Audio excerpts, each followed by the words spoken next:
नमस्कार दोस्तों, आपका स्वागत है आपके अपने चैनल स्टडी वाइंस ऑफिशियल पर। तो आज के इस वीडियो में मैं आपको 1885 से लेकर 1947 तक के इतिहास को एक ही वीडियो में कहानी की तरह बताऊंगा। तो इससे पहले भी मैंने 1885 से लेकर 1947 तक के इतिहास को 3 वीडियो में डिटेल में कवर कर दिया है, पर आज की इस एक ही वीडियो में हम 1885 से लेकर 1947 तक के इतिहास की जो महत्वपूर्ण घटनाएं हैं ना, उन्हें संक्षिप्त रूप से एक ही वीडियो में देखेंगे। तो अगर आपने पहले उन तीनों वीडियो को नहीं देखा तो इस वीडियो के बाद उन तीनों को देख लेना। इस वीडियो से अगर आप एक बार पढ़ लेंगे, उसके बाद उन तीनों वीडियो को देखेंगे तो वहाँ पर आपको डिटेल में यही सारी चीज़ें मिल जाएंगी। और अगर आपने पहले ही उन तीनों वीडियो को देख रखा है तो इस वीडियो में आपकी रिवीजन हो जाएगी और लास्ट में हम प्रीवियस ईयर क्वेश्चन भी कवर कर लेंगे। तो चलिए बिना देरी किए हुए वीडियो को शुरू करते हैं। तो चलिए वीडियो की शुरुआत करते हैं और कहानी की शुरुआत हम करते हैं 1885 में कांग्रेस की स्थापना से। तो भारत के राष्ट्रीय आंदोलन में कांग्रेस की स्थापना देश में एक बड़े आंदोलन का नेतृत्व करने तथा अंग्रेजी सरकार के सुरक्षा कपाट के रूप में हुआ था। तो जैसा कि हमने पढ़ रखा है कि कांग्रेस की स्थापना अंग्रेजों ने अपने बचाव के लिए की थी और बाद में इसी कांग्रेस का देश की आज़ादी में एक महत्वपूर्ण योगदान रहा था। तो ये हमने पढ़ रखा है। तो कांग्रेस की स्थापना कब हुई थी? तो 28 दिसंबर 1885 को कांग्रेस की स्थापना हुई थी। इसके संस्थापक कौन हैं? तो ए.ओ. ह्यूम इसके संस्थापक हैं, जिनका नाम है एलन ऑक्टेवियन ह्यूम, जो कि स्कॉटलैंड के थे। और कहाँ पर इसकी स्थापना हुई थी? तो कांग्रेस की स्थापना मुंबई के गोकुल दास तेजपाल संस्कृत विद्यालय में इसकी स्थापना हुई थी। और उस समय वायसराय कौन थे? तो लॉर्ड डफरिन उस समय वायसराय थे। और जब कांग्रेस की स्थापना हुई थी तो पहले इसका नाम भारतीय राष्ट्रीय संघ था और बाद में दादा भाई नौरोजी ने इसका नामकरण भारतीय राष्ट्रीय कांग्रेस कर दिया। पहले इसका नाम क्या था? भारतीय राष्ट्रीय संघ था। दादा भाई नौरोजी ने इसका नाम भारतीय राष्ट्रीय कांग्रेस कर दिया था। और बात की जाए तो कांग्रेस के प्रथम अधिवेशन के अध्यक्ष कौन थे? तो व्योमेश चंद्र बनर्जी थे। और कांग्रेस के प्रथम मुसलमान अध्यक्ष कौन थे? तो बदरुद्दीन तैयब जी। और प्रथम यूरोपियन जिसने कांग्रेस के अधिवेशन की अध्यक्षता की थी तो उनका नाम था जॉर्ज यूले। और प्रथम महिला जिसने कांग्रेस के अधिवेशन को संबोधित किया था, यानी कि वहाँ पर भाषण दिया था, तो प्रथम महिला थी जिन्होंने कांग्रेस के अधिवेशन को संबोधित किया था। इनका नाम था कादम्बिनी गांगुली। उसके बाद है प्रथम यूरोपियन महिला तथा प्रथम महिला अध्यक्ष जिसने कांग्रेस के अधिवेशन की अध्यक्षता की थी, तो इनका नाम था एनी बेसेंट। तो देखिए, प्रथम महिला जिन्होंने कांग्रेस के अधिवेशन को संबोधित किया था उनका नाम था कादम्बिनी गांगुली। और प्रथम महिला जिन्होंने कांग्रेस के अधिवेशन की अध्यक्षता की थी उनका नाम था एनी बेसेंट। यहाँ पर एक और सवाल भी बन सकता है कि प्रथम भारतीय महिला कौन थी जिन्होंने कांग्रेस के अधिवेशन की अध्यक्षता की थी? तो उनका नाम सरोजिनी नायडू होगा। ये सब मैंने आपको कांग्रेस अधिवेशन वाली वीडियो में पढ़ा रखा है। तो किस अधिवेशन में पहली बार भारत का राष्ट्रीय गीत वंदे मातरम गाया गया था? तो 1896 के कोलकाता कांग्रेस अधिवेशन में पहली बार वंदे मातरम गाया गया था। और जब वंदे मातरम गाया गया था तो उस समय जो कांग्रेस के अध्यक्ष कौन थे? तो उस समय कांग्रेस के अध्यक्ष थे रहमतुल्लाह सयानी। और जो वंदे मातरम गीत है ये बंकिम चंद्र चटर्जी के द्वारा लिखा गया है। तो कांग्रेस के स्थापना के बाद अब हम अगली महत्वपूर्ण घटना पर चलते हैं। तो 1905 में बंगाल का विभाजन कर दिया गया था। तो इसका उद्देश्य क्या था? तो अंग्रेजों का उद्देश्य था कि हिंदुओं और मुस्लिमों की एकता को तोड़ा जाए। और उस समय वायसराय कौन था? तो लॉर्ड कर्जन वायसराय था। और यह लागू कब हुआ था? यानी कि बंगाल का विभाजन लागू कब से किया गया था? तो यह 16 अक्टूबर 1905 से लागू हुआ था। पहले आप देख रहे हैं तो पहले बंगाल बहुत बड़ा होता था इसमें बंगाल, बिहार, उड़ीसा, असम और जो बांग्लादेश बन गया, पूरा मिलाकर ये बंगाल होता था। परंतु 1905 में बंगाल का विभाजन कर दिया गया। एक बन गया पश्चिमी बंगाल और एक बन गया पूर्वी बंगाल। तो पूर्वी बंगाल में कौन सा क्षेत्र आया, आप ये देख रहे हैं ना। ये पूर्वी बंगाल में इतना क्षेत्र बांट दिया गया जिसमें पूर्व का बंगाल और असम वाला क्षेत्र, इसे पूर्वी बंगाल कह दिया गया। और इस क्षेत्र में मुस्लिम आबादी ज़्यादा थी और जो पश्चिमी बंगाल था इसमें हिंदू आबादी ज़्यादा थी। तो पश्चिमी बंगाल में कौन कौन सा क्षेत्र था, तो बंगाल, बिहार और उड़ीसा, ये पश्चिम बंगाल में आता था।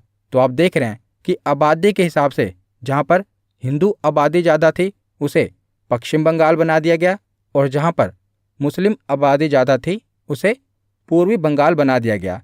तो हिंदू और मुस्लिम की एकता को तोड़ने के लिए बंगाल का विभाजन किया गया था। परंतु लॉर्ड कर्जन ने यह तर्क दिया था कि जो बंगाल का क्षेत्र है यह बहुत बड़ा है और प्रशासकीय सुधार के लिए इसे बांटा गया है, परंतु उसका मकसद कुछ और था। हिंदू और मुस्लिम एकता को तोड़ना ही उसका मकसद था। तो इसीलिए 1905 में बंगाल का विभाजन होता है। तो देखिए 3 दिसंबर 1903 को विभाजन का प्रस्ताव अंग्रेजी संसद में रखा गया था, बंगाल विभाजन का प्रस्ताव। उसके बाद 19 जुलाई 1905 को जनता के सामने ये प्रस्ताव रखा जाता है कि बंगाल का विभाजन किया जाएगा। उसके बाद अगले ही दिन 20 जुलाई 1905 को समाचार पत्रों में भी यह खबर प्रकाशित कर दी जाती है कि अब बंगाल को 2 टुकड़ों में बांट दिया जाएगा। तो 7 अगस्त 1905 से इसका विरोध होना आरंभ हो जाता है और 16 अक्टूबर 1905 को बंगाल का विभाजन कर दिया जाता है। आप देख रहे हैं बंगाल का विभाजन 2 टुकड़ों में कर दिया गया। एक को बना दिया गया पूर्वी बंगाल और दूसरे को बना दिया गया पश्चिमी बंगाल। तो 16 अक्टूबर 1905 से विभाजन लागू होता है और विभाजन के फलस्वरूप बंगाल एवं संपूर्ण देश में रोष एवं विरोध की लहर फैल गई और 16 अक्टूबर 1905 को शोक दिवस के रूप में मनाया गया। जिस दिन बंगाल का विभाजन किया गया उस दिन को शोक दिवस के रूप में मनाया गया और रविंद्रनाथ टैगोर के आह्वान पर 16 अक्टूबर 1905 को रक्षाबंधन दिवस के रूप में मनाया गया।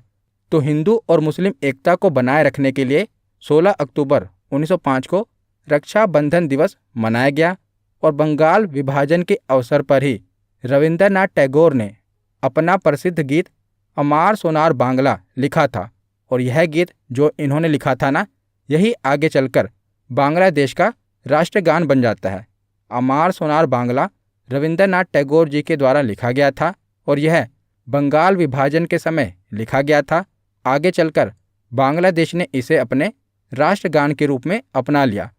तो रविंद्रनाथ टैगोर इकलौते ऐसे व्यक्ति हैं जिन्होंने 2 देशों का नेशनल एंथम लिखा है, एक तो भारत का और दूसरा बांग्लादेश का। तो 1905 के बाद आगे हम चलते हैं 1906 में। तो 1906 में मुस्लिम लीग का गठन होता है। तो बंगाल विभाजन की घोषणा के पश्चात मुसलमानों का एक शिष्टमंडल जिसमें 36 लोग शामिल थे, आगा खां के नेतृत्व में 1 अक्टूबर 1906 को शिमला में वायसराय लॉर्ड मिंटो से जाकर मिलते हैं और इस शिष्टमंडल ने केंद्रीय, प्रांतीय व स्थानीय निकायों में मुसलमानों के लिए एक अलग पृथक निर्वाचक मंडल की मांग की थी। तो आगा खां के नेतृत्व में एक शिष्टमंडल वायसराय लॉर्ड मिंटो के पास जाता है और अपने लिए एक अलग निर्वाचक मंडल की मांग करते हैं। तो पृथक निर्वाचक मंडल क्या होता है, ये पिछले ही वीडियो में गोलमेज सम्मेलन वाली वीडियो में मैंने आपको बताया था। तो ढाका के नवाब सलीमुल्लाह खां के नेतृत्व में 30 दिसंबर 1906 को ढाका में आयोजित एक बैठक में मुस्लिम लीग की स्थापना की घोषणा की गई।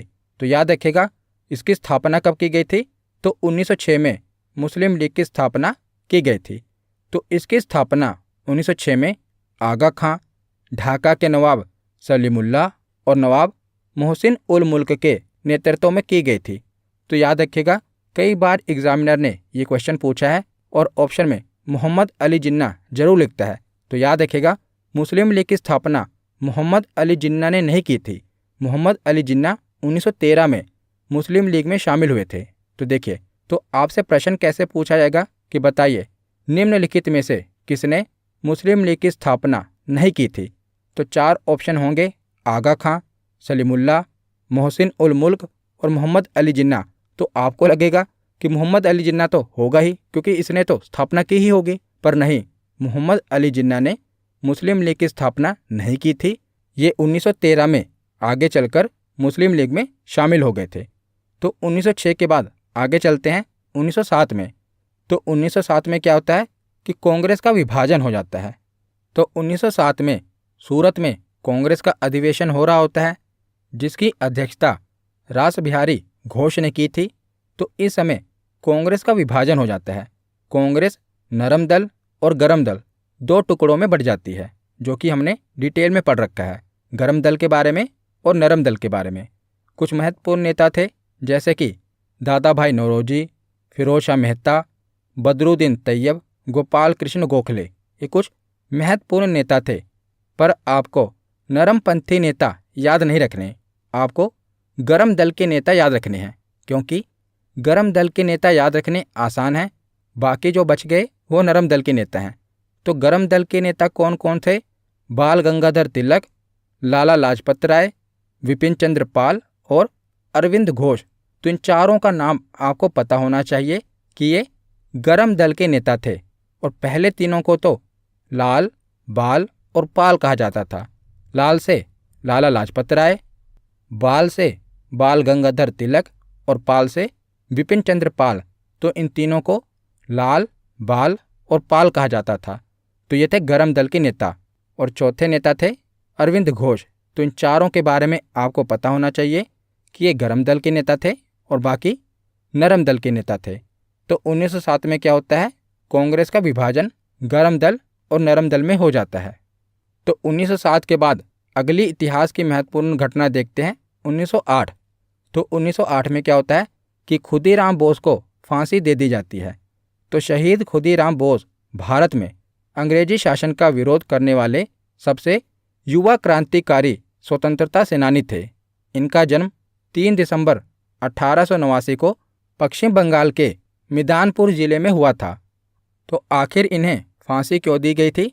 तो मुजफ्फरपुर के जज D.H. किंग्सफोर्ड को मारने की साजिश के आरोप में खुदीराम बोस को मुजफ्फरपुर जेल भेजा गया था, और जिसे मुजफ्फरपुर षड्यंत्र के रूप में भी जाना जाता है। तो 11 अगस्त 1908 को 18 साल की उम्र में इन्हें फांसी पर लटका दिया गया, और जिसने इन्हें भारतीय स्वतंत्रता आंदोलन का सबसे कम उम्र का शहीद बना दिया था। तो ये भारतीय स्वतंत्रता आंदोलन के सबसे कम उम्र के शहीद थे। कौन? खुदीराम बोस। तो इन्हें 1908 में फांसी दे दी गई थी। उसके बाद अगली महत्वपूर्ण घटना है 1911। तो 1911 में क्या होता है? बंगाल का विभाजन रद्द हो जाता है। हमने पढ़ा था कि 1905 में बंगाल का विभाजन किया जाता है ना। तो आगे चलकर 1911 में क्या होता है कि बंगाल का विभाजन रद्द कर दिया जाता है, क्योंकि जब बंगाल का विभाजन किया गया तो बहुत ही उग्र रूप से आंदोलन किए जाने लगे। तो आगे चलकर क्या होता है कि 1911 में जो बंगाल का विभाजन किया गया था, इसे रद्द कर दिया जाता है। उसके बाद अगली महत्वपूर्ण घटना है 1913 में। तो 1913 में गदर पार्टी की स्थापना होती है। तो गदर पार्टी भारत में अंग्रेजी शासन को समाप्त करने के लिए भारतीयों के द्वारा आयोजित एक अंतर्राष्ट्रीय राजनीतिक आंदोलन था। तो इसका गठन 1913 में हुआ था, और इसका मुख्यालय अमेरिका के सैन फ्रांसिस्को में था। और इसकी स्थापना, गदर पार्टी की स्थापना लाला हरदयाल और सोहन सिंह भाखना ने की थी। इम्पोर्टेंट है, याद रखिएगा।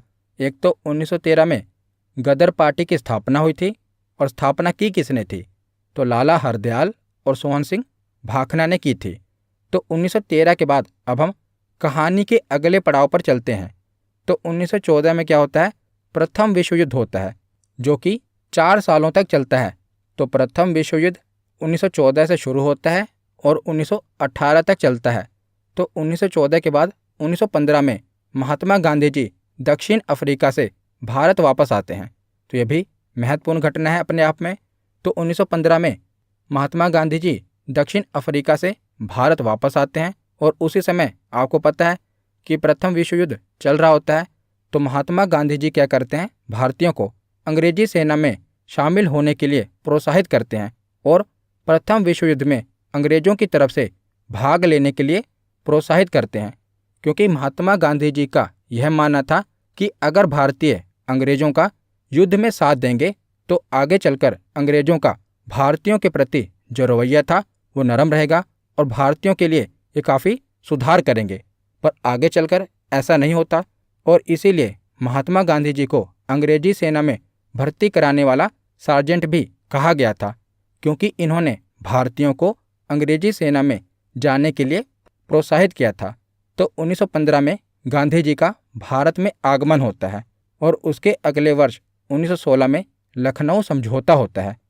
तो 1916 में कांग्रेस का लखनऊ में अधिवेशन हो रहा होता है, जिसके अध्यक्ष कौन होते हैं, अंबिकाचरण मजूमदार। और इसमें क्या होता है, तो हमने पीछे पढ़ा था ना कि 1907 में क्या हुआ था, कांग्रेस का विभाजन हो गया था। पर वही आगे चलकर 1916 में नरम दल और गरम दल का एकीकरण हो जाता है। जो कांग्रेस का विभाजन नरम दल और गरम दल में हुआ था ना, वही 1916 में एकीकरण यानी कि दोनों आपस में मिल जाते हैं। और इसी के साथ साथ कांग्रेस और मुस्लिम लीग का भी आपस में समझौता हो जाता है और 1916 में ही होम रूल लीग की स्थापना होती है।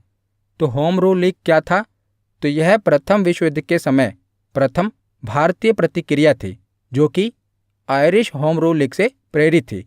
तो इस आंदोलन का उद्देश्य राजनीतिक शिक्षा और सार्वजनिक बैठकों आदि के माध्यम से स्वशासन को प्राप्त करना था। स्वशासन यानी कि खुद के शासन को प्राप्त करना था। तो देखिए, भारत में होम रूल लीग की स्थापना दो लोगों ने की थी। बात करें मद्रास में, तो मद्रास में होम रूल लीग की स्थापना एनी बेसेंट ने की थी और पुणे में होम रूल लीग की स्थापना बाल गंगाधर तिलक जी ने की थी। तो याद रखिएगा, मद्रास में होम रूल लीग की स्थापना किसने की थी, एनी बेसेंट ने, और पुणे में होम रूल लीग की स्थापना किसने की थी, तो बाल गंगाधर तिलक ने। तो 1916 में होम रूल लीग की स्थापना होती है और उसके बाद 1917 से जो गांधी जी भारत में आए थे ना, अब वो एक्शन मोड में आ जाते हैं, यानी कि वो भारत में अपना पहला आंदोलन करते हैं 1917 में। तो यह चंपारण आंदोलन था। तो 1917 में चंपारण, जो कि बिहार में है, तो बिहार के एक स्थानीय नेता जिनका नाम था राजकुमार शुक्ल, वे गांधी जी से मिलने आए और उन्हें चंपारण की स्थिति के बारे में बताया और उन्होंने गांधी जी को चंपारण की 3 कठिया प्रणाली के बारे में जानकारी दी और गांधी जी को चंपारण चलने के लिए कहा। तो ये 3 कठिया प्रणाली क्या थी, तो 19वीं शताब्दी के प्रारंभ में अंग्रेज बगान मालिकों ने किसान से यह करार कर लिया था कि वे अपनी भूमि के 3/20वें हिस्से पर नील की खेती अवश्य करेंगे और इसी 3/20वें हिस्से पर नील की खेती को 3 कठिया प्रणाली कहा गया। तो अंग्रेजी बगान मालिकों ने भारतीयों को अपने खेतों के 3/20वें हिस्से पर नील की खेती करने के लिए जबरदस्ती की। तो इसी 3/20वें हिस्से पर नील की खेती को 3 कठिया प्रणाली कहा जाता है। तो इसमें क्या हुआ, तो महात्मा गांधी जी ने चंपारण में आंदोलन कर दिया। तो हमने गांधी युग वाली वीडियो में इसके बारे में डिटेल में पढ़ रखा है। यहाँ पर मैं आपको सभी घटनाओं के बारे में संक्षिप्त रूप से बता रहा हूँ। तो 1917 में चंपारण में आंदोलन होता है नील की खेती के विरोध में। तो इस सत्याग्रह के बाद रविंद्रनाथ टैगोर द्वारा गांधी जी को महात्मा की उपाधि दी गई थी और उसके बाद से ही इन्हें महात्मा गांधी के नाम से बुलाया जाने लगा। तो इसी आंदोलन के बाद रविंद्रनाथ टैगोर ने गांधी जी को महात्मा की उपाधि दी थी। तो याद रखिएगा, गांधी जी को महात्मा की उपाधि किसने दी थी, तो रविंद्रनाथ टैगोर ने दी थी।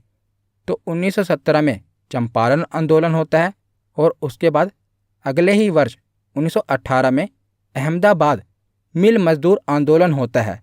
तो चंपारण सत्याग्रह के बाद 1918 में गांधी जी अहमदाबाद के कपड़ा मिल मजदूरों से मिले और उनकी समस्या को समझा। तो यहाँ का मामला क्या था, तो यहाँ का विवाद प्लेग बोनस को लेकर था। जब प्लेग की समाप्ति हुई तो मिल मालिकों ने बोनस को समाप्त करना चाहा, जिसको लेकर मजदूरों ने इसका विरोध किया था और गांधी जी ने भी मजदूरों को हड़ताल पर जाने के लिए कहा था और गांधी जी ने भी मजदूरों के साथ मिलकर आंदोलन किया था। तो यहाँ पर भी गांधी जी की विजय होती है। पिछले आंदोलन में भी, चंपारण आंदोलन में भी गांधी जी की जीत हुई और इस आंदोलन में भी गांधी जी की जीत होती है। उसके बाद खेड़ा आंदोलन होता है, तो ये भी 1918 में ही होता है।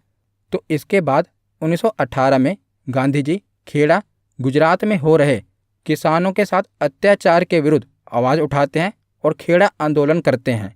तो यहाँ पर किसानों की फसलें नष्ट हो जाने के बाद भी उनसे करों की वसूली की जा रही थी। तो इसी के खिलाफ गांधी जी आंदोलन करते हैं। तो गांधी जी ने किसानों को लगान ना देने के लिए कहा और इस मामले की जांच के बाद यह निष्कर्ष निकाला गया कि जो लगान है इसे माफ़ कर देना चाहिए।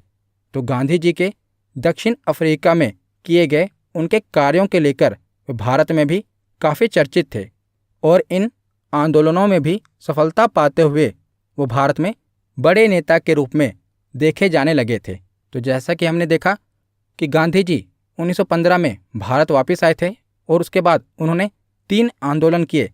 1917 में चंपारण आंदोलन, 18 में अहमदाबाद मिल मजदूर आंदोलन और 18 में ही खेड़ा आंदोलन। और तीनों आंदोलनों में वो सफल रहे, जिसके बाद वो भारत में बड़े नेता के रूप में देखे जाने लगे। तो अब हम कहानी को आगे बढ़ाते हैं। तो 1918 के बाद 1919 में चलते हैं। तो 1919 में रोलेट एक्ट आता है। तो रोलेट एक्ट क्या है? तो 1914 से लेकर 1918 तक विश्व युद्ध चला और भारतीयों को लग रहा था कि अगर हम अंग्रेज़ों का साथ देंगे, जो कि उन्होंने दिया, तो प्रथम विश्व युद्ध के बाद अंग्रेज भारतीयों के लिए कुछ अच्छा लेकर आएंगे। पर अंग्रेज क्या लेकर आए? Rowlatt Act. तो जब 1918 में विश्व युद्ध समाप्त हो गया था, तो उसके बाद ही 1919 में अंग्रेज़ों के द्वारा रोलेट एक्ट भारत में लाया गया था। परंतु इस एक्ट में भारतीयों के लिए कोई अच्छी बात नहीं थी, जैसा गांधी जी और भारत के लोग सोच रहे थे। क्योंकि जैसे हमने ऊपर चर्चा की थी कि गांधी जी भारतीयों को विश्व युद्ध में अंग्रेज़ों की मदद के लिए अंग्रेजी सेना में भर्ती होने के लिए प्रोत्साहित कर रहे थे, ताकि विश्व युद्ध के बाद अंग्रेज भारत के लिए कुछ अच्छे कदम उठाएंगे। परंतु ऐसा कुछ नहीं होता। अंग्रेज क्या लेकर आते हैं? Rowlatt Act. तो रोलेट एक्ट क्या था? तो इसे बिना अपील, बिना वकील और बिना दलील का कानून कहा जाता है। क्यों कहा जाता है?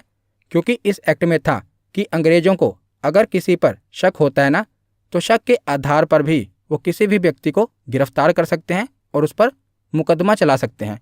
तो इसीलिए इसे बिना अपील, बिना वकील और बिना दलील का कानून कहा गया कि किसी पर भी शक के आधार पर उसे गिरफ्तार कर लो और उस पर देशद्रोह का भी मुकदमा चला सकते हैं। तो इसे रोलेट एक्ट कहा गया। इसको बिना अपील, बिना वकील और बिना दलील का कानून कहते हैं। और गांधी जी ने इसे काला कानून कहा था। तो इस कानून के बाद क्या हुआ कि भारतीय बाहर निकले और आंदोलन किया। और उसी आंदोलन में पंजाब के 2 लोकप्रिय नेता डॉक्टर सत्यपाल और डॉक्टर सैफुद्दीन किचलू की गिरफ्तारी हो जाती है। ये भी आंदोलन कर रहे थे और अंग्रेजों ने क्या किया? रोलेट एक्ट आ ही गया था, तो शक के आधार पर ही इनको गिरफ्तार कर लिया। डॉक्टर सत्यपाल और डॉक्टर सैफुद्दीन किचलू, इनको गिरफ्तार कर लिया। तो इनकी गिरफ्तारी के बाद जनता का आक्रोश तेज हो गया और कई जगह हिंसाएं देखने को मिली। और इसी घटना के बाद जलियांवाला बाग का नरसंहार होता है। तो अमृतसर शहर में 13 अप्रैल 1919 को शाम 5 बजे जलियांवाला बाग में एक विशाल सभा रोलेट एक्ट को वापस लेने के लिए और डॉक्टर सत्यपाल और डॉक्टर सैफुद्दीन किचलू की जो गिरफ्तारी की गई है उन्हें रिहा करने के लिए भाषण चल रहा था। तभी क्या होता है कि एक सैन्य अधिकारी ब्रिगेडियर जनरल रोगिनाल्ड डायर ने फौज द्वारा भीड़ पर गोली चलाने का आदेश दे दिया और इस घटनाकांड में लगभग 1500 लोग मारे गए। और वैसे सरकारी आंकड़ों की बात की जाए तो सरकारी आंकड़ों के अनुसार जो मारे गए लोगों की संख्या है वो केवल 379 है और घायलों की संख्या बताई गई है 1200। परंतु आपको पता ही है कि सरकारी आंकड़ों में हमेशा कम आंकड़े ही दिए जाते हैं। और वैसे इस घटना में लगभग 1500 लोग मारे गए थे। वो सभी निहत्थे थे और जनरल डायर के द्वारा उन पर गोली चलाने के आदेश दे दिए गए, जिनके बाद लगभग 1500 लोग मारे गए थे। और जलियांवाला बाग नरसंहार के समय भारत का वायसराय कौन था? तो लॉर्ड चेम्सफोर्ड ये उस समय भारत का वायसराय था। तो 1919 में जलियांवाला बाग नरसंहार होता है और इसी समय खिलाफत आंदोलन भी 1919 में ही शुरू होता है। तो उस समय क्या था? तो तुर्की के खलीफा को सारे विश्व के मुस्लिमों के द्वारा धार्मिक गुरु माना जाता था। तो जो तुर्की के खलीफा थे ना, ये दुनिया भर के मुसलमानों के द्वारा उन्हें अपना धार्मिक गुरु माना जाता था और इनके ऊपर और तुर्की के खलीफा के ऊपर अंग्रेजों के द्वारा बुरा व्यवहार किया जा रहा था और अंग्रेज उन्हें अपने पद से हटाना चाहते थे। तो अंग्रेजों के द्वारा उनके साथ किए जाने वाले इस व्यवहार को लेकर भारत में भी मुस्लिमों ने अंग्रेजों के विरुद्ध खिलाफत आंदोलन को शुरू कर दिया था और गांधी जी ने भी इस आंदोलन में सहयोग किया था, क्योंकि वे मुस्लिमों को भारत के अंग्रेजों के विरुद्ध राष्ट्रीय आंदोलन में जोड़ना चाहते थे। इसीलिए गांधी जी ने भी खिलाफत आंदोलन का सहयोग किया। तो प्रारंभ में इस आंदोलन का नेतृत्व यानी कि खिलाफत आंदोलन का नेतृत्व अली बंधुओं के द्वारा, जिनका नाम था शौकत अली और मोहम्मद अली, इनके द्वारा यह आंदोलन शुरू किया गया था। परंतु आगे चलकर खिलाफत आंदोलन का नेतृत्व गांधी जी को दे दिया गया था। तो ये एग्जाम में पूछा गया है कि खिलाफत आंदोलन की शुरुआत किसके द्वारा की गई थी? तो अली बंधुओं के द्वारा, शौकत अली और मोहम्मद अली के द्वारा खिलाफत आंदोलन की शुरुआत की गई थी। तो 1919 के बाद आगे अब हम चलते हैं 1920 में। तो अब क्या होता है? तो अंग्रेजों के खिलाफ असहयोग आंदोलन होता है, क्योंकि एक तो अंग्रेज रॉलेट एक्ट लेकर आए, उसके बाद क्या हुआ? जलियांवाला बाग नरसंहार हुआ, जिससे क्या हुआ कि भारतीय काफ़ी आक्रोश में आ गए। तो भारतीयों ने अंग्रेजों के खिलाफ असहयोग आंदोलन कर दिया। तो इन सब घटनाओं को देखते हुए गांधी जी के द्वारा अगस्त 1920 में असहयोग आंदोलन की शुरुआत करी गई थी और यह गांधी जी का भारत में प्रथम सबसे बड़े आंदोलन में से एक था और यह आंदोलन अहिंसक होना था, जिसमें भारतीयों को अपने खिताबों का त्याग, सरकारी शिक्षण संस्थानों का त्याग, सरकारी सेवाओं का त्याग, विदेशी सम्मान और चुनाव का बहिष्कार करना था, क्योंकि इसका नाम क्या था? असहयोग आंदोलन। तो अंग्रेजों के द्वारा दी जा रही जितनी भी सुविधाएं थी, अंग्रेजों के कानून का, उनके सम्मान का, उनके शिक्षण संस्थानों का, यानी कि एक तरह से उनका असहयोग करना था। इसीलिए इसे असहयोग आंदोलन कहा गया और इसमें गांधी जी ने भी अपनी केसरे हिंद की उपाधि त्याग दी थी। तो जब गांधी जी 1915 में दक्षिण अफ्रीका से भारत वापस आए थे ना, तो हमने पढ़ा था उन्होंने भारतीयों को प्रोत्साहित किया था कि वो अंग्रेजों का साथ दें, अंग्रेजी सेना में उनके साथ लड़ें। तो उस समय अंग्रेजों ने खुश होकर गांधी जी को केसरे हिंद की उपाधि दी थी और वही केसरे हिंद की उपाधि गांधी जी असहयोग आंदोलन में त्याग देते हैं। तो असहयोग आंदोलन चल ही रहा होता है कि अगली एक महत्वपूर्ण घटना घट जाती है, जिसे कहते हैं चौरी चौरा कांड। तो 5 फरवरी 1922 को गोरखपुर जिले में चौरी चौरा में किसानों के एक जुलूस पर पुलिस वाले क्या करते हैं? गोलियां चला देते हैं, जिसके बाद क्या होता है कि भीड़ के द्वारा थाने को जला दिया जाता है और इसमें 22 पुलिसकर्मी मारे जाते हैं। और इस घटना के बाद गांधी जी ने इस असहयोग आंदोलन को हिंसात्मक होते हुए देख इसको समाप्त करने का निर्णय लिया। हमने पढ़ा था कि जो असहयोग आंदोलन होना था ये अहिंसक होना था, पर यहाँ पर क्या होता है? हिंसा घट जाती है, जिसके बाद गांधी जी क्या कहते हैं कि इस असहयोग आंदोलन को समाप्त करना होगा। परंतु इस असहयोग आंदोलन को समाप्त करने के फैसले की आलोचना बहुत भारतीय नेताओं ने की थी, जैसे कि सुभाष चंद्र बोस के द्वारा इस फैसले को राष्ट्रीय संकट कहा गया था। इसके साथ कई नेता जैसे कि चित्तरंजन दास, लाला लाजपत राय, मोतीलाल नेहरू आदि ने भी इस असहयोग आंदोलन को समाप्त करने के इस फैसले की आलोचना की थी। परंतु गांधी जी अपने इस फैसले पर डटे रहे और आगे चलकर इन सभी ने गांधी जी के इस फैसले को स्वीकार कर लिया था और असहयोग आंदोलन को समाप्त कर दिया। तो चौरी चौरा कांड के बाद असहयोग आंदोलन समाप्त हो जाता है। उसके बाद 1923 में स्वराज पार्टी की स्थापना होती है। तो इसके बाद कुछ नेता थे जो कि गांधी जी के विचारों से सहमत नहीं रहा करते थे, जैसे कि चित्तरंजन दास और मोतीलाल नेहरू, जो गांधी जी के विचारों के साथ सहमत नहीं रहा करते थे, तो इन्होंने एक नई पार्टी की स्थापना करने का निर्णय लिया था। तो इसी क्रम में चित्तरंजन दास और मोतीलाल नेहरू ने इलाहाबाद में मार्च 1923 में स्वराज पार्टी की स्थापना की थी। तो याद रखिएगा, 1923 में स्वराज पार्टी की स्थापना होती है, किसके द्वारा की जाती है? तो चित्तरंजन दास और मोतीलाल नेहरू के द्वारा 1923 में स्वराज पार्टी की स्थापना होती है। और उसके अगले ही वर्ष 1924 में बेलगांव में महात्मा गांधी जी के द्वारा कांग्रेस के अधिवेशन की अध्यक्षता की जाती है। तो इतना खास क्यों है? क्योंकि महात्मा गांधी जी के द्वारा केवल एक बार ही कांग्रेस के अधिवेशन की अध्यक्षता की गई थी और ये बेलगांव में की गई थी। तो ये कांग्रेस का 40वां अधिवेशन था और एकमात्र अधिवेशन था जिसमें गांधी जी अध्यक्ष बने थे। उसके बाद अगली महत्वपूर्ण घटना है साइमन कमीशन का भारत में आना। तो साइमन कमीशन 3 फरवरी 1928 को विलय से मुंबई पहुंचा था और यहाँ इसका स्वागत देशव्यापी हड़ताल से हुआ था।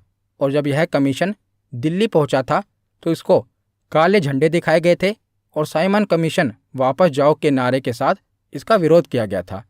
तो साइमन जब लाहौर पहुंचा था तो लाला लाजपत राय के नेतृत्व में इसके खिलाफ प्रदर्शन किया गया था और इसी प्रदर्शन में पुलिस के द्वारा लाठीचार्ज करने के बाद कुछ ही दिनों के बाद लाला जी की मृत्यु भी हो जाती है। तो साइमन कमीशन कब भारत आया था? तो 1928 में भारत आया था और इसके बाद 1929 में लाहौर में कांग्रेस का अधिवेशन होता है जिसकी अध्यक्षता पंडित जवाहरलाल नेहरू जी करते हैं और इसी अधिवेशन में पूर्ण स्वराज की मांग की जाती है।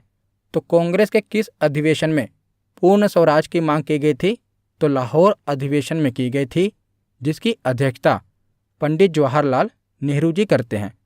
तो उसके बाद 1929 के बाद 1930 में गांधी जी के द्वारा दांडी मार्च किया जाता है।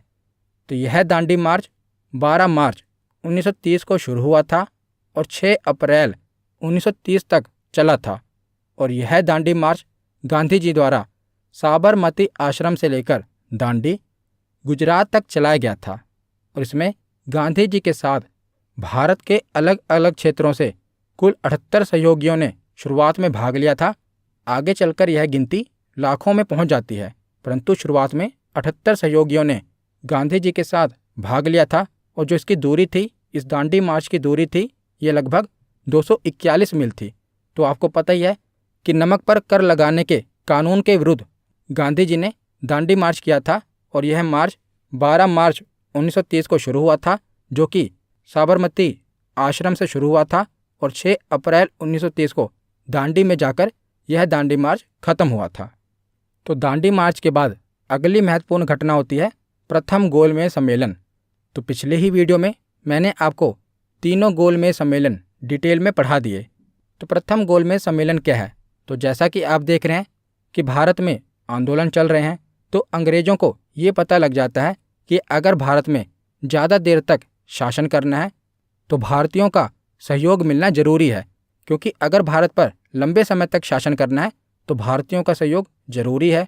भारतीयों को भी प्रशासन में जगह देनी पड़ेगी। तो इसीलिए प्रथम गोलमेज सम्मेलन का आयोजन किया जाता है लंदन में, और लंदन में भारत के अलग अलग राजनीतिक दलों को बुलाया जाता है और कहा जाता है कि आप यहाँ पर आओ और अपनी समस्याएं हमें बताओ, हम आपकी समस्याओं का निपटारा करेंगे, हम आपका सहयोग करेंगे और आपको भी प्रशासन में हिस्सा देंगे। तो यह सम्मेलन जो प्रथम गोलमेज सम्मेलन हुआ था, ये 12 नवंबर 1930 से लेकर 19 जनवरी 1931 ईस्वी तक चला था। तो 1930 में यह सम्मेलन हुआ था और प्रथम गोलमेज सम्मेलन सेंट जेम्स पैलेस लंदन में आयोजित हुआ था। तो प्रथम गोलमेज सम्मेलन के समय ब्रिटिश सम्राट कौन था? तो जॉर्ज पंचम। अंग्रेजी प्रधानमंत्री कौन थे? तो रैमजे मैकडोनाल्ड। और उस समय गवर्नर जनरल यानी कि वायसराय कौन थे? तो लॉर्ड इरविन। ये तीनों ही क्वेश्चन पूछे जाते हैं कि प्रथम गोलमेज सम्मेलन के समय किंग कौन थे? तो जॉर्ज पंचम थे। प्रधानमंत्री यानी कि ब्रिटिश प्रधानमंत्री कौन थे? तो तीनों ही गोलमेज सम्मेलन में ब्रिटिश प्रधानमंत्री थे रैमजे मैकडोनाल्ड। और उस समय वायसराय कौन थे? तो लॉर्ड इरविन। तो पहले गोलमेज सम्मेलन में 89 प्रतिनिधियों ने भाग लिया था और इसमें ब्रिटिश राजनीतिक दलों के 16 प्रतिनिधि शामिल थे और भारत की तरफ से 73 प्रतिनिधियों ने भाग लिया था, जिसमें से 16 देशी रियासतों से थे और बाकी 57 राजनीतिक नेता थे। तो कुल मिलाकर 89 प्रतिनिधियों ने पहले गोलमेज सम्मेलन में भाग लिया था, परंतु कांग्रेस की तरफ से कोई भी प्रतिनिधि इस सम्मेलन में उपस्थित नहीं हुआ था, क्योंकि इस समय सविनय अवज्ञा आंदोलन चल रहा था भारत में। तो भारत में एक तरफ तो अंग्रेजों के खिलाफ आंदोलन चल रहा है जिसका नेतृत्व कांग्रेस कर रही है, तो कांग्रेस एक तरफ तो अंग्रेजों के खिलाफ आंदोलन कर रही है, तो ऐसे में वो कैसे किसी भी सम्मेलन में जो कि अंग्रेजों के द्वारा रखा गया था उसमें भाग कैसे लें। तो इसीलिए कांग्रेस का कोई भी प्रतिनिधि इस गोलमेज सम्मेलन में उपस्थित नहीं हुआ था। तो प्रथम गोलमेज सम्मेलन के बाद होता है द्वितीय गोलमेज सम्मेलन। तो प्रथम गोलमेज सम्मेलन में कांग्रेस के द्वारा भाग नहीं लिया गया, जिसके बाद क्या होता है, गांधी जी और भारत के वायसराय इरविन के बीच में समझौता होता है। तो इरविन के द्वारा गांधी जी की कुछ मांगें मान ली जाती है और इरविन गांधी जी से कहता है कि हमारे भी कुछ शर्तें हैं कि आपको जो ये आंदोलन चल रहा है सविनय अवज्ञा आंदोलन, इसे समाप्त करना होगा और दूसरे गोलमेज सम्मेलन में भाग लेना होगा। तो गांधी जी और इरविन के बीच में समझौता हो जाता है, जिसके बाद क्या होता है, गांधी जी दूसरे गोलमेज सम्मेलन में भाग लेते हैं। तो दूसरा गोलमेज सम्मेलन 1931 को शुरू हुआ था और उसमें कांग्रेस ने भी भाग लिया था।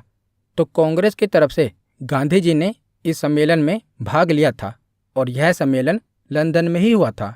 तो तीनों ही गोलमेज सम्मेलन लंदन में ही हुए थे। तो इस समय भी ब्रिटिश सम्राट कौन था, जॉर्ज पंचम। प्रधानमंत्री रैमजे मैकडोनाल्ड था, परंतु वायसराय बदल गया था। पहले गोलमेज सम्मेलन में वायसराय कौन था, तो पहले गोलमेज सम्मेलन में लॉर्ड इरविन वायसराय था, परंतु दूसरे गोलमेज सम्मेलन में लॉर्ड वेलिंगटन वायसराय बन गया था, याद रखिएगा। तो यहाँ हम देख लेते हैं। तो दूसरे गोलमेज सम्मेलन में जिन्होंने पहले गोलमेज सम्मेलन में भाग लिया था वो प्रतिनिधि तो आए थे, उसके अलावा कांग्रेस की तरफ से कौन आए थे, तो महात्मा गांधी जी। ये कांग्रेस के एकमात्र प्रतिनिधि थे जिन्होंने दूसरे गोलमेज सम्मेलन में हिस्सा लिया था। और महिलाओं की प्रतिनिधि कौन थी, तो सरोजनी नायडू और बेगम जहां आरा शहनवाज। और राष्ट्रीय दल के प्रतिनिधि कौन थे, मदन मोहन मालवीय। और दलित वर्ग के प्रतिनिधि कौन थे, तो बाबा साहब भीमराव अंबेडकर। इन्होंने तीनों गोलमेज सम्मेलन में भाग लिया था। और मुसलमानों के प्रतिनिधि कौन थे, तो आगा खां तृतीय, मौलाना शौकत अली और मोहम्मद अली जिन्ना। इन्होंने भी दूसरे गोलमेज सम्मेलन में भाग लिया था, परंतु दूसरा गोलमेज सम्मेलन भी सफल नहीं हो पाया, क्योंकि यहाँ पर सभी ने पृथक निर्वाचक मंडल की मांग रखी थी, जिसके बाद गांधी जी नाराज हो गए थे, क्योंकि यहाँ पर सभी अपने अपने धर्मों के लिए अलग निर्वाचक मंडल की मांग कर रहे थे।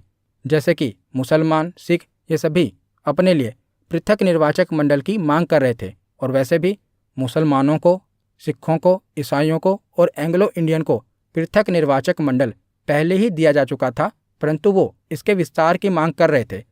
तो पृथक निर्वाचक मंडल क्या होता है, मैंने पिछले ही वीडियो में आपको बताया था कि पृथक निर्वाचक मंडल में क्या होता है कि मान लीजिए कोई भी सीट अगर वो मुस्लिमों के लिए आरक्षित है तो उम्मीदवार कौन होगा, तो मुस्लिम ही उम्मीदवार होगा और जो उसे वोट देंगे ना वो भी मुस्लिम ही होंगे। तो इसीलिए इसे पृथक निर्वाचक मंडल कहा गया, जहां पर उम्मीदवार और मतदाता एक ही वर्ग के होंगे।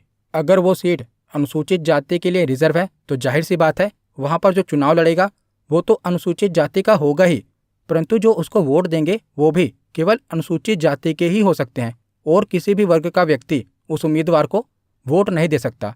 तो उसी को पृथक निर्वाचक मंडल कहा जाता है। पिछली वीडियो में मैंने उदाहरण के साथ डिटेल में पृथक निर्वाचक मंडल और आरक्षित सीट क्या होती है कंपैरिजन करके आपको समझाया था, वो वीडियो आप देख लेना। गोलमेज सम्मेलन वाली वीडियो है, वहाँ पर मैंने बताया था। तो दूसरे गोलमेज सम्मेलन में क्या होता है कि बाबा साहब भीमराव अंबेडकर भी अपने वर्ग के लिए यानी कि दलितों के लिए पृथक निर्वाचक मंडल की मांग कर लेते हैं, जिसके बाद क्या होता है गांधी जी काफ़ी नाराज हो जाते हैं, क्योंकि गांधी जी को लगता है कि अगर दलितों को पृथक निर्वाचक मंडल दे दिया जाएगा तो इससे हिंदू धर्म में फूट पड़ जाएगी।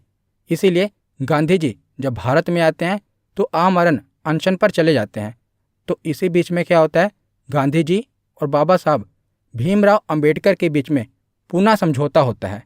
तो गांधी जी दलितों के लिए पृथक निर्वाचक मंडल बनाए जाने से बहुत दुखी हुए और 20 सितंबर 1932 से पुणे के यरवदा जेल में आमरण अनशन प्रारंभ कर दिया। जिसके बाद क्या होता है, मदन मोहन मालवीय, डॉक्टर राजेंद्र प्रसाद और श्री राजगोपालाचारी के प्रयासों से पूना में गांधी जी और बाबा साहब भीमराव अंबेडकर के बीच में एक समझौता होता है, जिसे पूना समझौता कहा जाता है।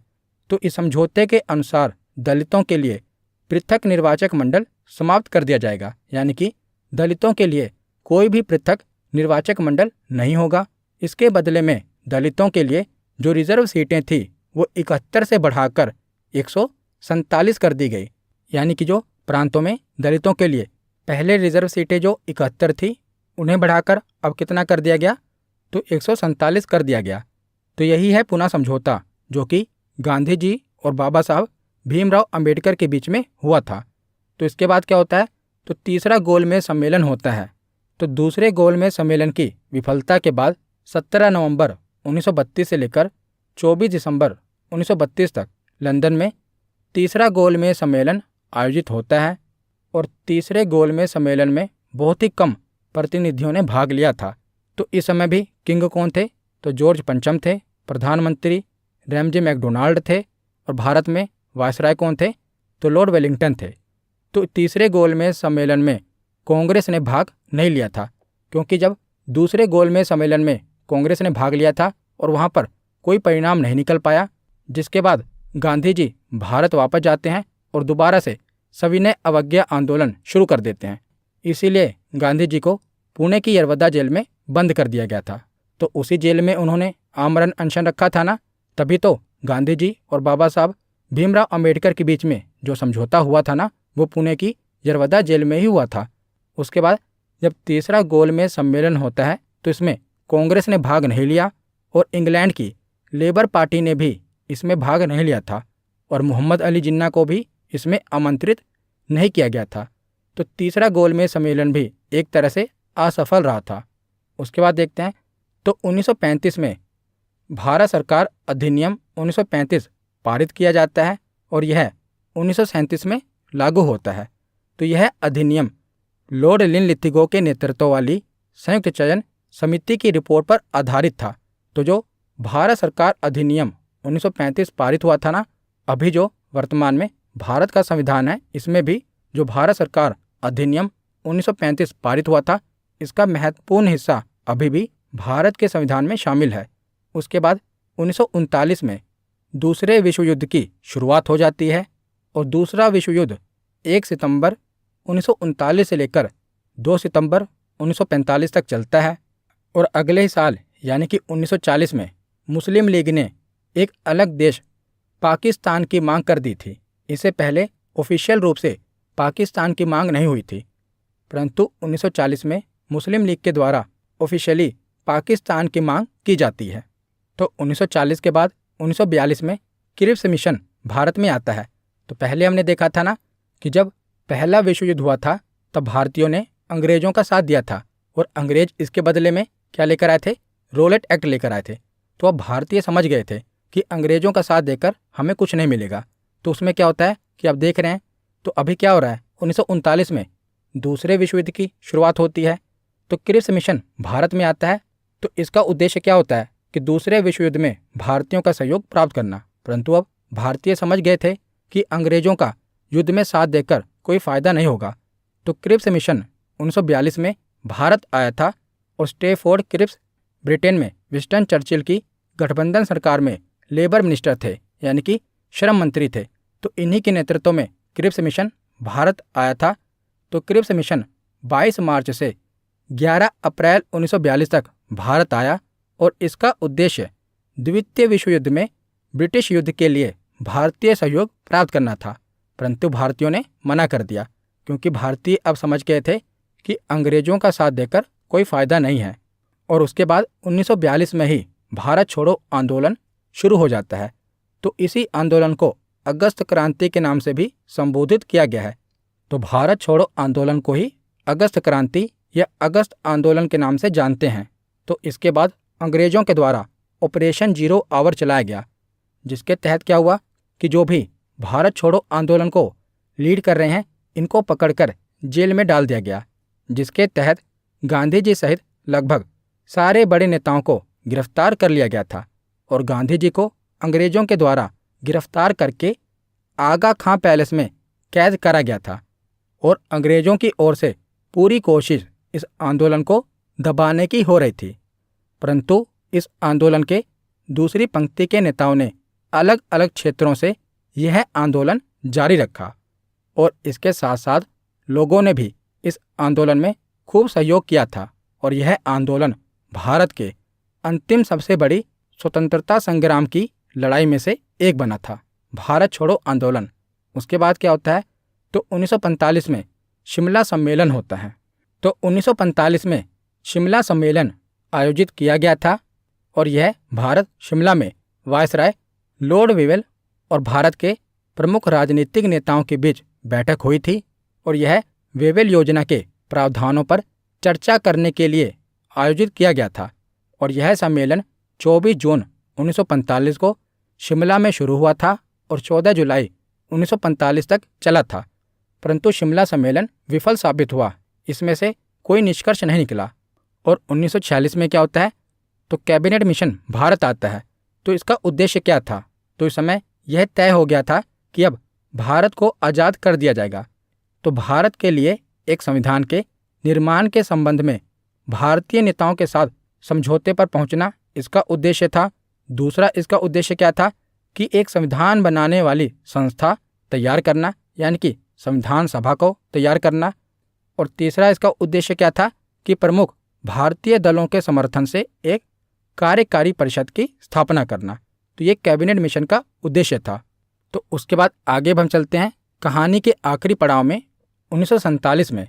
तो 22 मार्च 1947 को ब्रिटिश भारत का 34वां एवं अंतिम governor general Lord Mountbatten Bharat आया और लगभग 2 महीनों की वार्ता के पश्चात लॉर्ड माउंटबेटन इस नतीजे पर निकला कि भारत का विभाजन करना जरूरी है और लॉर्ड माउंटबेटन की योजना के अनुसार भारत और पाकिस्तान 2 अलग देश बना दिए गए। तो 1947 में माउंटबेटन योजना के अनुसार ही भारत और पाकिस्तान 2 अलग देश बना दिए गए।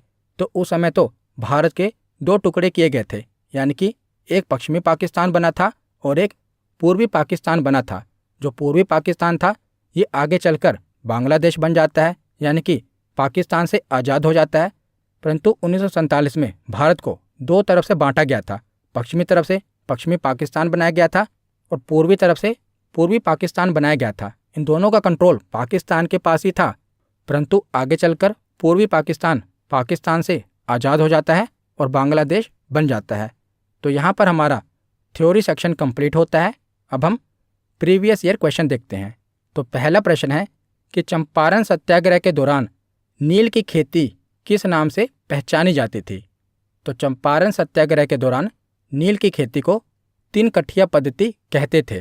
तो इसका सही जवाब है ऑप्शन ए। अगला प्रश्न है कि बंगाल का विभाजन किस वर्ष रद्द किया गया था। तो बंगाल का विभाजन 1905 में हुआ था और इस विभाजन को रद्द किया गया था 1911 में। तो इसका सही जवाब है ऑप्शन सी। अगला प्रश्न है कि निम्नलिखित स्वतंत्रता सेनानियों में से कौन मोतीलाल नेहरू के साथ स्वराज पार्टी का सह संस्थापक था। तो स्वराज पार्टी की स्थापना मोतीलाल नेहरू के साथ किसने की थी। तो चित्तरंजन दास ने। तो इसका सही जवाब है ऑप्शन बी। अगला प्रश्न है कि निम्नलिखित घटनाओं को काल अनुक्रमिक क्रम में व्यवस्थित कीजिए और नीचे दिए गए कूट से सही उत्तर का चयन कीजिए। तो आपको इन घटनाओं का सही क्रम बताना है। तो कौन कौन सा कथन दिया गया है। पूना संधि, गांधी इरविन समझौता, क्रिप्स मिशन और सविनय अवज्ञा आंदोलन।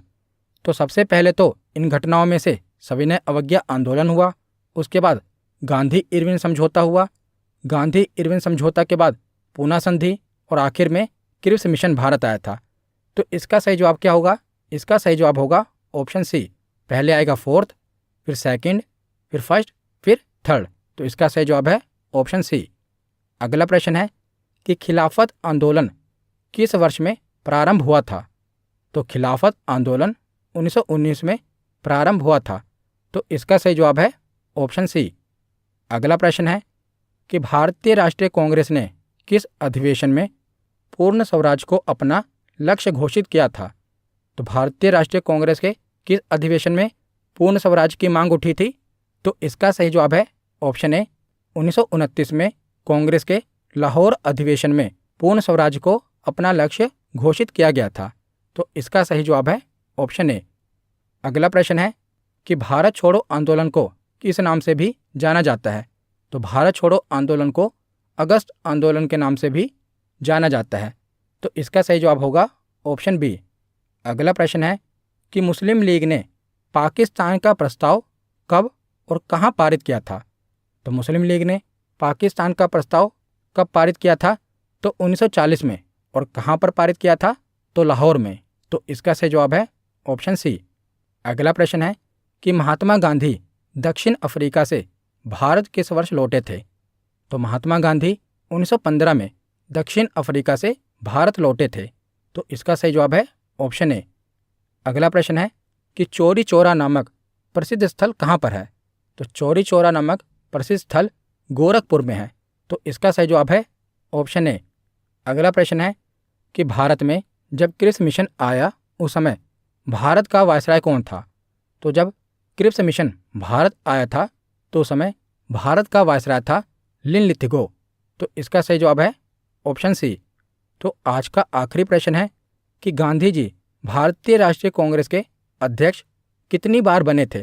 तो गांधी जी केवल एक बार ही भारतीय राष्ट्रीय कांग्रेस के अध्यक्ष बने थे। और वो अधिवेशन कहाँ हुआ था? तो बेलगांव में वो अधिवेशन हुआ था और वो कांग्रेस का 40वां अधिवेशन था। तो इसका सही जवाब है ऑप्शन ए। गांधी जी केवल एक बार ही कांग्रेस के अध्यक्ष बने थे। तो आज की वीडियो यहीं पर ख़त्म होती है। कैसी लगी ये वीडियो कमेंट सेक्शन में ज़रूर बताना। धन्यवाद।